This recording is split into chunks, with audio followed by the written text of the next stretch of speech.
제14장.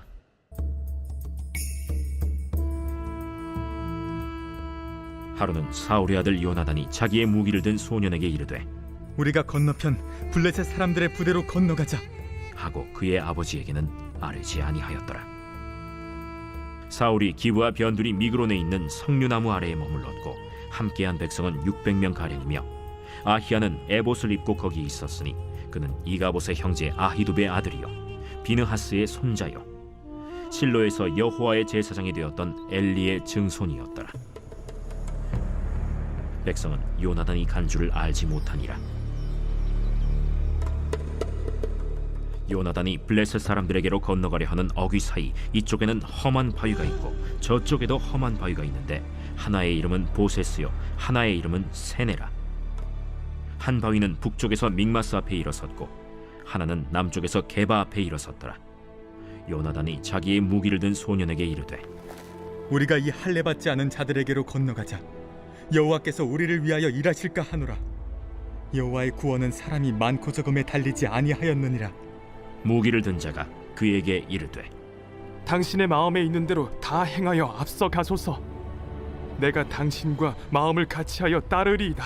요나단이 이르되 보라, 우리가 그 사람들에게로 건너가서 그들에게 보이리니 그들이 만일 우리에게 이르기를 우리가 너희에게로 가기를 기다리라 하면 우리는 우리가 있는 곳에 가만히 있어서 그들에게로 올라가지 말 것이요 그들이 만일 말하기를 우리에게로 올라오라 하면 우리가 올라갈 것은 여호와께서 그들을 우리 손에 넘기셨음이니 이것이 우리에게 표징이 되리라 하고 둘이 다 블레셋 사람들에게 보이매 블레셋 사람이 이르되 보라, 히브리 사람이 그들이 숨었던 구멍에서 나온다. 하고 그 부대 사람들이 요나단과 그의 무기를 든 자에게 이르되 우리에게로 올라오라. 너희에게 보여줄 것이 있느니라. 요나단이 자기의 무기를 든 자에게 이르되 나를 따라 올라오라. 여호와께서 그들을 이스라엘의 손에 넘기셨느니라. 요나단이 손발로 기어 올라갔고 그 무기를 든 자도 따랐더라. 블레셋 사람들이 요나단 앞에서 엎드러지매 무기를 든 자가 따라가며 죽였으니 요나단과 그 무기를 든 자가 반나절 가리 땅 안에서 처음으로 쳐 죽인 자가 20명 가량이라.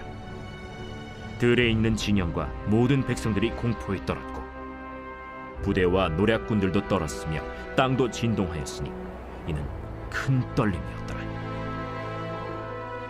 베냐민 기브아에 있는 사울의 파수꾼이 바라본즉 허다한 블레셋 사람들이 무너져 이리저리 흩어지더라. 사울이 자기와 함께한 백성에게 이르되 우리에게서 누가 나갔는지 점호하여 보라.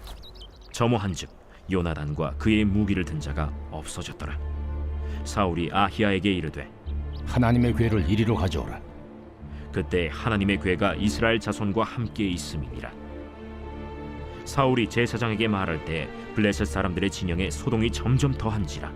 사울이 제사장에게 이르되 내 손을 거두라. 사울과 그와 함께한 모든 백성이 모여 전장에 가서 본즉 블레셋 사람들이 각각 칼로 자기의 동무들을 치므로 크게 혼란하였더라. 전에 블레셋 사람들과 함께하던 히브리 사람이 사방에서 블레셋 사람들과 함께 진영에 들어왔더니 그들이 돌이켜 사울과 요나단과 함께한 이스라엘 사람들과 합하였고 에브라임 산지에 숨었던 이스라엘 모든 사람도 블레셋 사람들이 도망함을 듣고 싸우러 나와서 그들을 추격하였더라. 여호와께서 그 나라의 이스라엘을 구원하심으로 전쟁이 벳아웬을 지나니라. 안녕하십니까 사랑하는 큰숲교회 가족 여러분, 11월 22일 큰숲 매일 말씀 시작하겠습니다.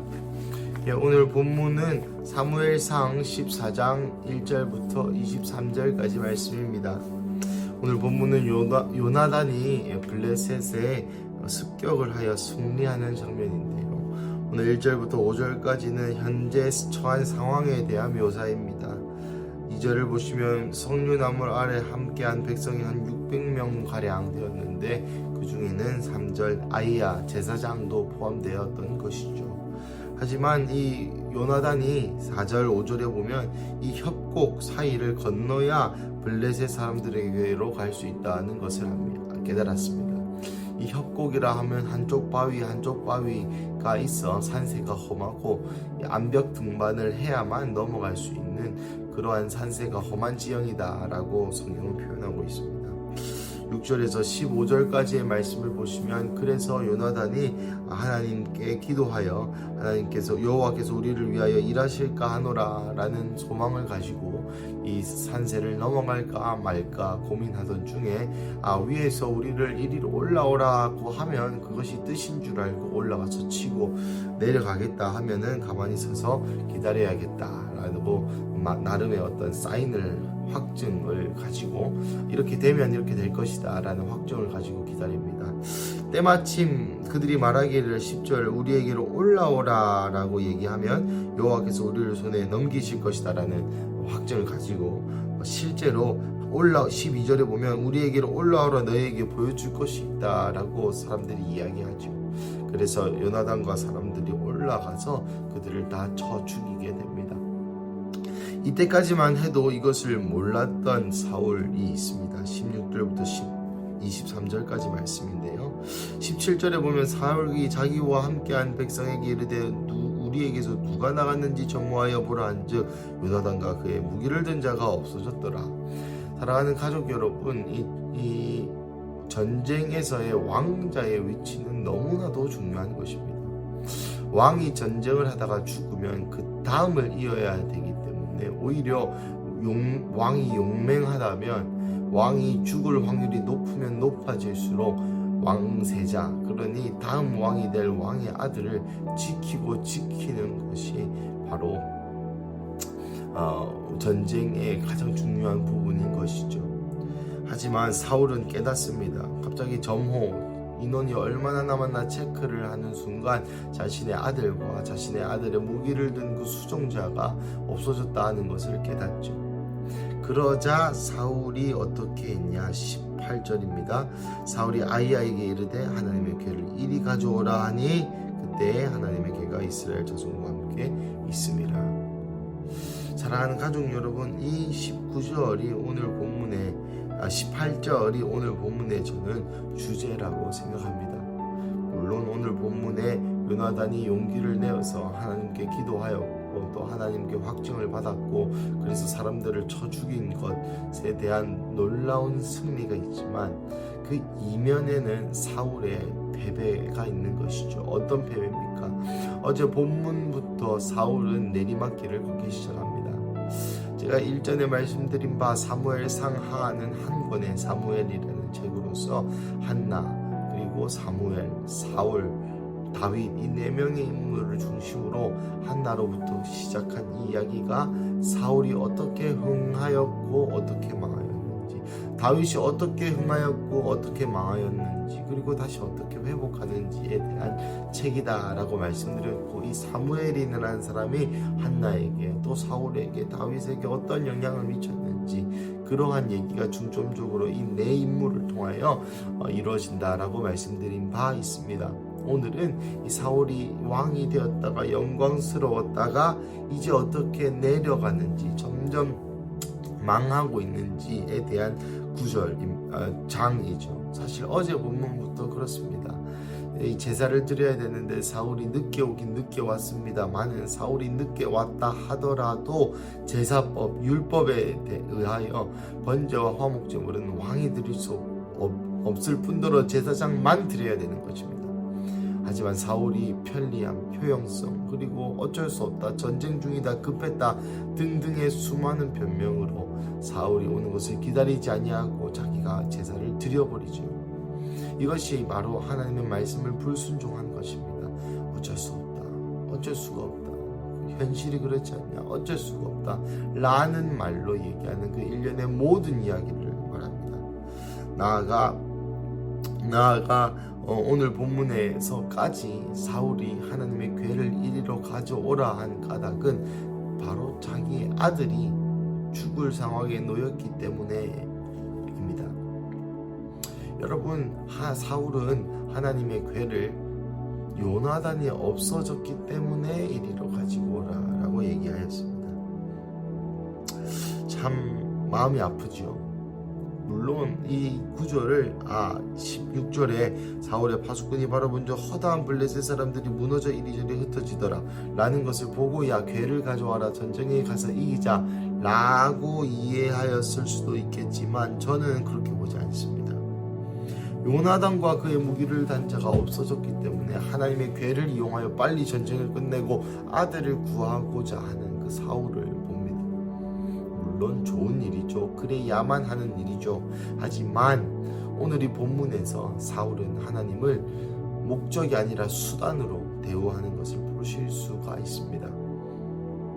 하나님을 이용하여서 자기의 아들을 구하고, 하나님을 이용하여서 이스라엘의 전쟁의 승리를, 하나님을 이용하여서 나의 인생의 풍요로움을, 하나님을 이용하여서 나의 행복한 노년을, 하나님을 이용하여서 내가 원하는 어떤 것을 받아내려고 하는 제 안에 있는 일련의 태도와 비슷해 보입니다. 사랑하는 가족 여러분, 우리 하나님께서는 하나님이십니다. 그분이 우리의 어떤 수단, 램프의 요정 지니가 아니라 우리의 목적이 되시는 분입니다.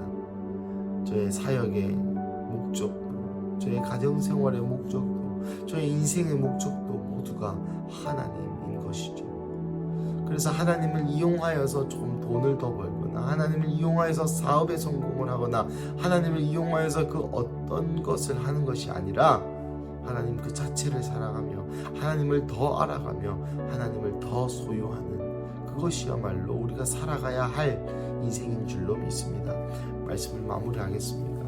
오늘의 사울은 역사적으로 정점을 찍은, 오늘 본문의 사울은 블레셋과의 전쟁에서 승리하지만은 내면의 전쟁에서는 패배한 것을 여러분 보실 수 있으실 것입니다. 하나님을 목적이 아니라 수단으로 대우하는 삶의 그 말로는 꽤나 비참했죠. 사랑하는 가족 여러분, 우리의 인생도 마찬가지입니다. 여러분은 하나님을 수단으로 대우하고 계십니까? 하나님이 여러분의 삶의 목적이십니까? 오늘 하나님을 우리의 목적으로, 우리의 삶의 이유로, 하나님이 우리의 삶의 목표로, 그래서 시편 17편의 말씀처럼 우리의 잔과 사업의 소득이 여호와 하나님이 시기를 간절히 기도하고 또 그런 삶 사시기를 주님의 이름으로 축복합니다. 우리 함께 기도하시겠습니다. 사랑하는 하나님, 감사합니다. 오늘 본문을 통하여 하나님이 우리의 목적이지 수단이 아니라는 가르침을 주시니 감사합니다. 하나님, 사울은 비록 전쟁에서 승리하였지만 이 내면의 전쟁에서 패한 것, 더 중요한 보이지 않는 이 영적인 전쟁에서 패한 것을 바라봅니다. 하나님, 수많은 나날 우리도 이 사울과 같이 하나님을 목적이 아니라 수단으로 대우했음을 용서하여 주시고, 하나님, 우리의 인생의 목적이, 우리의 인생의 이유가, 우리의 인생에 달려가는 방향이 하나님 그 자체이게 하여 주십시오. 하나님이 하시는 어떤 일이 아니라, 하나님이 내게 주시는 어떤 선물과 은혜가 아니라 하나님이 나의 삶의 목적인 그러한 삶 살게 하여 주시옵소서. 주님, 오늘도 더 하나님을 알아가는 하루 되게 하여 주십시오. 주님, 감사합니다. 이 모든 말씀 살아계신 예수님의 이름으로 기도드립니다. 아멘.